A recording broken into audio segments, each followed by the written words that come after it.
Hello, in this tutorial we are going to now visualize management of stroke. So to visualize the management of stroke, we're still going to follow the algorithm according to SchrDbb. So we ask you to start with the management of the disease, which is stroke. Then we manage the cause. So for the goals of management, you're going to start with the management of the disease, which is stroke. Manage the cause, then the complication, then the background, the prognosis with the follow-up. So generally for the management, the goals based on that diagram, you have one, relieve the symptom. But generally, I like saying relieve the symptom by treating the mechanism of the disease.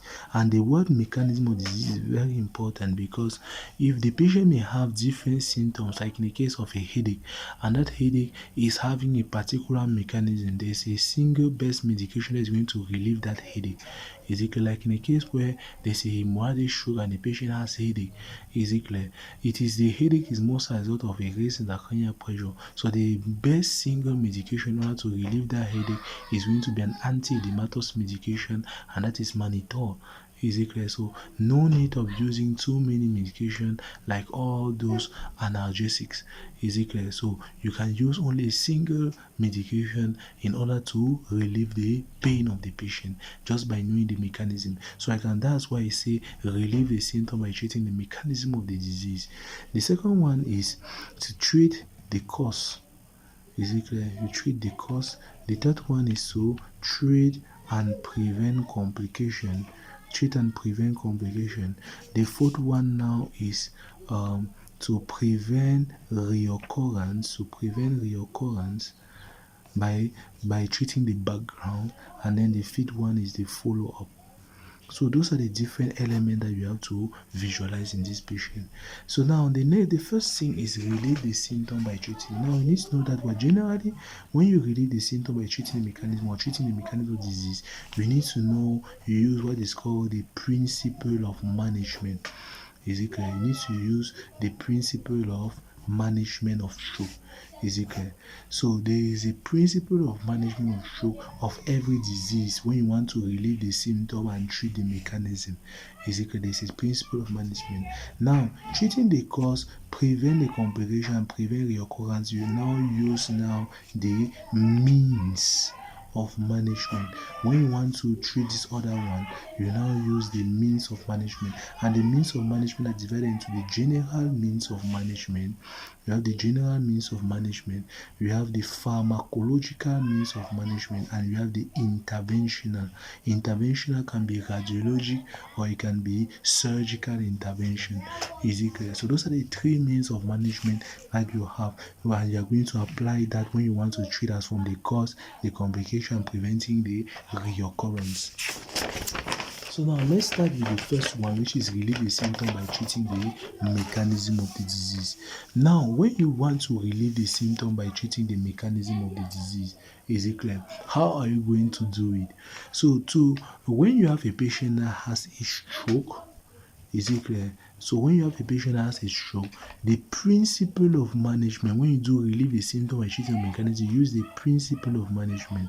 The principle of management when you have stroke is different depending on if it is ischemic or if it is hemorrhagic. Is it clear? So that's why every time you have a patient that has stroke, is it clear? You must always guess if it is ischemic or hemorrhagic. But before guessing, you should first wait for the CT scan before speaking. Is it clear? So for the principle of management, you have ischemic or or hemorrhagic stroke.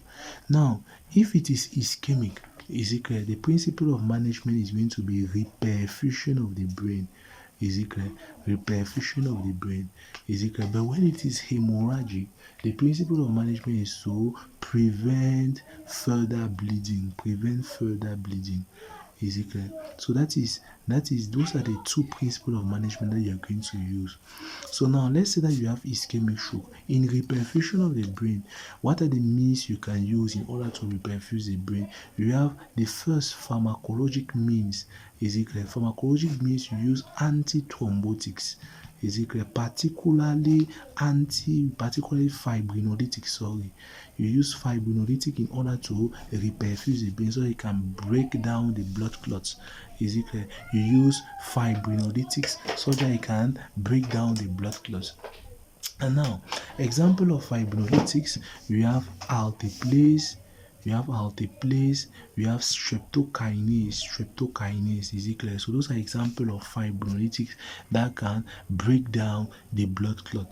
Is it clear? So we can use those as pharmacologic method to reperfuse. Now we have interventional method to reperfuse the brain, like interventional radiology. Is it clear? Where you have catheterization and thrombectomy.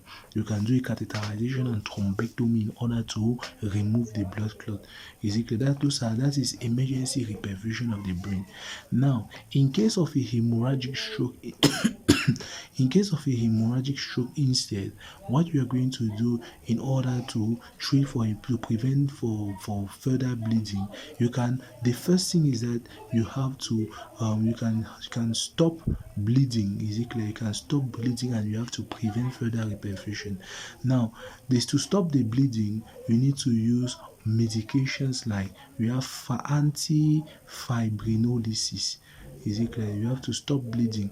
You have in pharmacological, you use antifibrinolytics to stop the bleeding. Is it clear? And to stop the bleeding by using antifibrinolytics, you can use tranexamic acid. Tranexamic acid can be used at this place here as antifibrinolytic. It's going to stop the bleeding. Is it clear? Now, also interventionally, we can use interventional cardiology and catheterization. Is it clear? In order to stop the bleeding at the level of the artery. Is it clear? You can use interventional radiology and catheterization. Catheterization can also be